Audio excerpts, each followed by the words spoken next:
호텔 신라가 운영하는 신라 면세점이 인천공항 면세점 사업권을 반납하기로 결정했습니다. 적자가 지속되는 상황에 임대료 부담까지 더해지면서 약 2천억 원에 달하는 위약금을 물고서라도 발을 빼겠다는 겁니다. 빈자리에 세계 1위인 중국 국영 면세점이 들어올 가능성도 제기되고 있습니다. 산업부 성나균 기자와 자세한 이야기 나눠보도록 하겠습니다. 성 기자, 신라 면세점이 적자 지속으로 결국 인천공항 면세사업권을 반납을 하기로 했습니다. 신라 면세점이 없는 인천공항이라니까 상상하기가 조금 어려운데요. 완전 철수는 아니고 일부 구역에서만 빠지는 거죠? 네, 맞습니다. 앵커가 말씀하신 대로 DF3 구역은 유지하면서 DF1에서만 발을 빼기로 했습니다. 이 DF1 구역은 마진이 좋은 주류 담배 판매권이 있는 데다가 입지가 좋은 알짜 사업장인데요. 이곳에서마저 적자가 지속된 탓입니다. 실제로 올해 상반기 호텔신라 면세사업 부문은 198억 원의 영업 손실을 기록했습니다. 소비 패턴 변화, 온라인 쇼핑 활성화 등으로 인해서 수익성이 크게 악화한 겁니다. 인천공항공사 관계자는 후속 사업자를 조속히 선정해 공항 운영 및 여객 불편이 없도록 노력할 것이라고 밝혔는데요. 업계에서는 2개월 안에 인천공항 면세점 재입찰 공고가 나올 것으로 보고 있습니다. 공고부터 사업 심사까지 6개월 안에 마무리되는 것이 일반적인 만큼 11월에는 후속 사업자의 윤곽이 나올 것이란 관측입니다. 네, 이렇게 적자가 나는 게 인천공항의 임대료가 워낙 비싸기 때문이라는 분석이 나옵니다.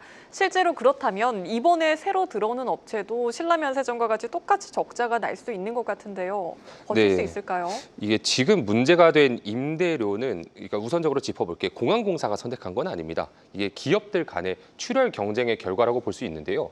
인천공항공사는 지난 입찰 시기였던 2023년부터 임대료 산정 방식을 고정식에서 여객수 연동제로 바꿨습니다. 업황 변동에 따른 충격을 최소화하려는 업계의 요청을 받아들인 겁니다. 당시 DF1 구역의 최저 입찰 금액은 1인당 5,346원이었는데 경쟁이 과열되면서 최저 입찰가보다 68% 높은 금액을 써낸 신라가 낙찰받았습니다. 신세계와 중국 국영 면세점, 롯데 면세점 등 다른 후보군 또한 최저 입찰가 대비 많게는 50% 높은 금액을 제시했습니다.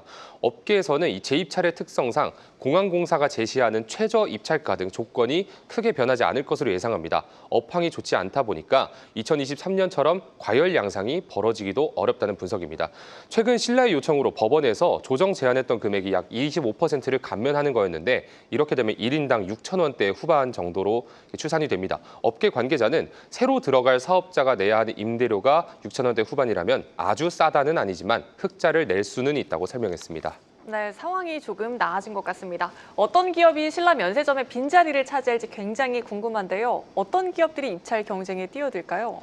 네, 이게 롯데 면세점과 현대 면세점 당연히 거론되고 있고요. 네. 주목할 부분은 이 중국 국영 면세점 그룹도 재도전에 나설 것으로 보인다는 점입니다.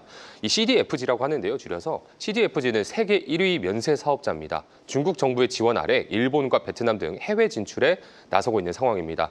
실제 지난 2023년 인천공항 입찰에도 참여한 바가 있는데요. 면세업계 안팎에서는 우리나라의 관문인 이 인천공항 사업권을 중국에게 뺏길 것이라는 우려의 목소리가 높습니다. 인터뷰 듣고 오겠습니다. CDFG가 인천공항의 면세점 사업자로 선정이 되면 면세점 관리 영역이 충족이 돼서 시내 면세점까지 진입할 수가 있습니다. 면세점 채널이 아니라 다른 채널까지 진입할 수 있다고 보고 있는데요. 그 부분에 대해서 좀 큰 우려가 됩니다. 네, 올해 상반기에 한국을 찾은 중국인 관광객은 252만 7천 명으로 지난해 같은 기간 대비 14% 증가했는데요. 전체 외국인 관광객 비중으로 봐도 중국이 28.6%로 1위입니다. 이 가뜩이나 중국 관광객 의존도가 높은 우리나라 면세업계의 부담이 더욱 높아질 것이라는 의견이 나오고 있습니다. 네, 우려가 큰데요. 우리 인천공항에 해외 면세 사업자가 들어와서 운영을 하는 게 전혀 문제가 되지 않는 겁니까? 네, 이게 인천공항은 개항 시점부터 면세 사업자 선정을 국제 입찰로 진행해 왔습니다. 중국 면세점이 들어오는 것을 법적으로 막을 수는 없다는 뜻입니다. 우리나라 면세 기업들도 해외 공항에서 영업을 하는 것처럼 국내외 기업들에게 동등한 기회를 부여한다는 겁니다. 다만 시야를 넓혀보면 여러 공항들은 자국 면세 사업자를 우선할 수 있는 정책을 나름대로 갖추고 있습니다. 중국의 경우에는 정부가 준 면세 라이선스가 있어야 하고요. 대만도 회사법에 의거해서 따로 등록 절차를 밟아야 합니다. 필리핀은 국영 면세점만 운영 가능하도록 법제화해놨고 일본은 공항공사가 직접 운영합니다. 네, 해외에선 이렇게 자국 면세 사업자를 우선할 수 있는 정책이 있는데 우리는 완전히 열려 있다고 볼 수 있는 겁니까? 네, 이게 사실상 열려 있는 게 맞긴 한데요. 아직까지 국내 기업들이 우위에 있다는 시각이 많습니다. 지난 입찰을 기준으로 봤을 때 이 사업자 선정은 정량 평가인 1차와 정성 평가인 2차로 나뉘는데요. 1차 심사는 인천공항공사가 입찰 가격 및 사업 제안서를 중심으로 보고요. 2차 심사는 관세청이 경영 능력, 사회 환원, 상생 협력 등 ESG 측면에서 평가하는 것으로 알려졌습니다. 특히 국내 활동 점수가 포함돼서 외국계 면세점이 사업권을 따내기는 쉽지 않다는 분석입니다.